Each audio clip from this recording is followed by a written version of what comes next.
Pareidolia was once considered a symptom of human psychosis, but now is seen as a perfectly normal human tendency. I mean, who watching this now hasn't popped a piece of toast out of their toaster and seen a scary face staring back at them? But at what point does the ability to recognize and see objects in otherwise unrelated objects, like for example seeing your favorite YouTuber in your morning breakfast treat, lead you to believe that rock formations, sometimes naturally occurring, sometimes clearly man-made, are the remains of ancient and giant dragons?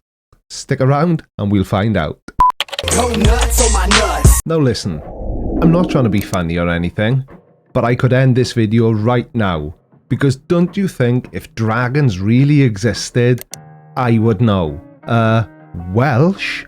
Okay, you dudes, it's Roger, Mud Fossil University. What you're looking here is the tail of a dragon. Now, you say, oh, Roger, how are you going to say that? Well, here's how I could say it. No, that's not what I was going to say at all. Damn, how did he know? That's exactly what I was going to say. You see these little fluty looking things that are coming down off of the scales themselves?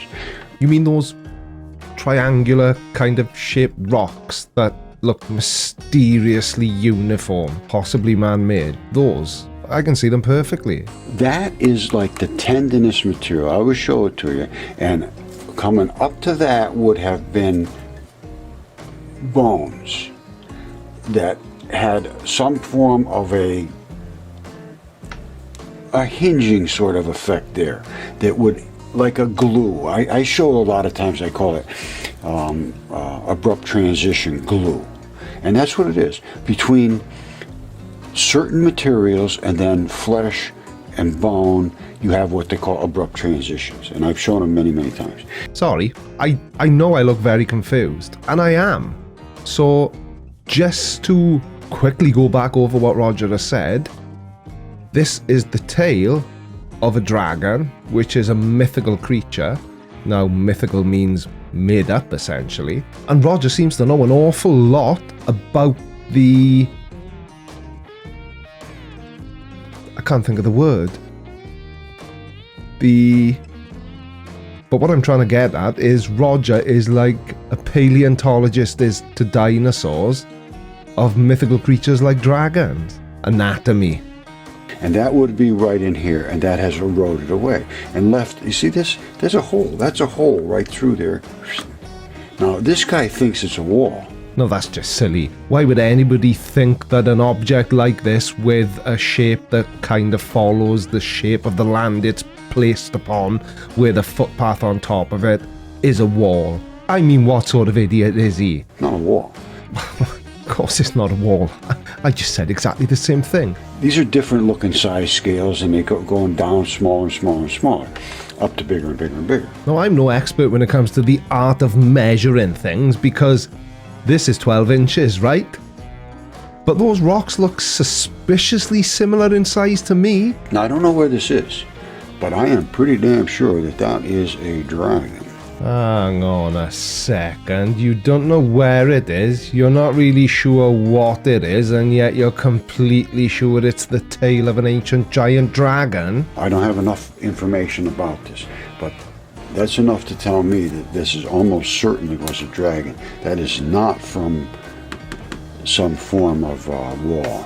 So Rog, it's okay if I call you Rog, isn't it? You know, this isn't the first video I've made about you, so I feel as if we've got some sort of deeper connection going on. So Rog, your only piece of evidence is a photograph that you found online. If only it was that easy with flat earthers. Every photograph we show to flat earthers, they just seem to think that it's fake.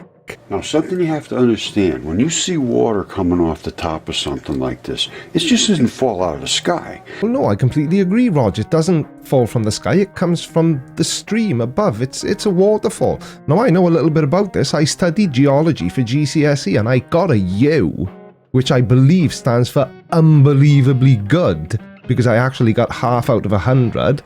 I was told by the teacher I would have got 1 whole mark if I'd spelled both my names right. This is literally biology. Well, you got the ology part right, at least. It's geology, not biology, isn't it? Which was originally fed with blood coming up here. What? it's broken. These are the arteries, and where the groundwater is pressurized in the wet seasons, it shoots up through the arteries and just cascades down. And that anytime you see it coming out of there, what that was an artery. No, I'm not coming out, and you can't make me. I have a big fingertip here. Here it is. I have like the same thing. You see it over here? No. That's where that's a tendon ball locked in. This is a gigantic fingertip. You see up in here, that's the skin, but that's the tendon ball. You see the little spikes? Sorry, Roger, I don't want to accuse you of being wrong, but I'm just not seeing it. Any chance you could zoom out a little bit so we could get a view of the overall shot? Maybe then we can identify it as a giant finger. Okay, you see this? This is, Okay, so that's a no then. Well, all I could see was some rocks. Sorry, Roger. tendon, and it's locking into a tibia. Okay, this is I think they call it interdigitation. Well, I always thought that was interdigitation. It's basically the locking together of your fingers or other sticky outy things. Interdigitation, where this is the same sort of stuff as we're seeing on those scales, those dragon scales that stick up above, and they lock down in this like into a bone, and then the bone would have had the flesh coming around it this way because they were stuck up straight in the air. This is a different situation, but very, there's not a whole big difference. Well, I can see a difference. The picture you're talking about now looks like a scan of somebody's tibia showing how the tendons attached to the bone, and the other picture you were talking about is a pile of old rocks with a guy walking on top of them. There's a difference.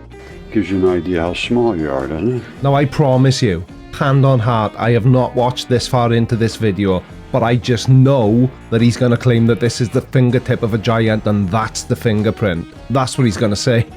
He is. No, he is. He is. That over there is where it would have gone into the bone. This up here led up to some kind of muscle. This is muscle. Sorry, that was a bit of poor editing on my part. I actually said he isn't gonna say that this is a fingertip and that's the fingerprint. I cut the "nt" off the end of it with some pretty poor editing. I knew he was gonna say it was a muscle. Obviously. That would have gone back and locked into a bone somewhere over here. I have one right over here. I can show you very similar. You should be able to see the Ooh, nice rock. Looks like a big fossilized turd. muscle fibers in this. Don't run up like they did in the other one. But then you see this red layer here? That's the blood layer. Watch. You see it right there? See the blood layer?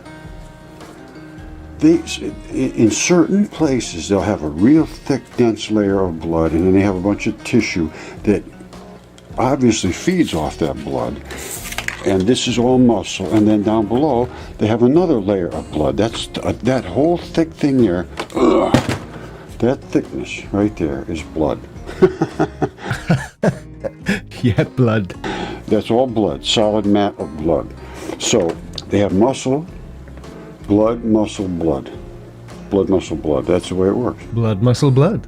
That's the way it works. Couldn't possibly be jasper, which starts out as sand and metamorphosizes into solid silica, forming the red layer in these rocks, which are most likely iron ore. And that's it. Not iron ore rock or iron ore aluminium or just iron ore. I'm Welsh, shut up. Big creatures. Very big creatures. You see the red blood? There's little bits and spots of red blood every here and there, and that's what feeds that muscle. Now, Roger, I have to ask, because inquiring minds want to know, how is it that your giants aren't affected after they've passed away in the same way as everyone and everything else? And what I mean by this is, for example, immediately after death, once your heart stops beating, your blood pools. It sinks under the force of gravity to the lowest extremity. So if you're laying down, it'll basically pool towards the lowest part of your body, the back, if you're laying back down. And blood starts to break down and it separates and stuff. I'm not a coroner.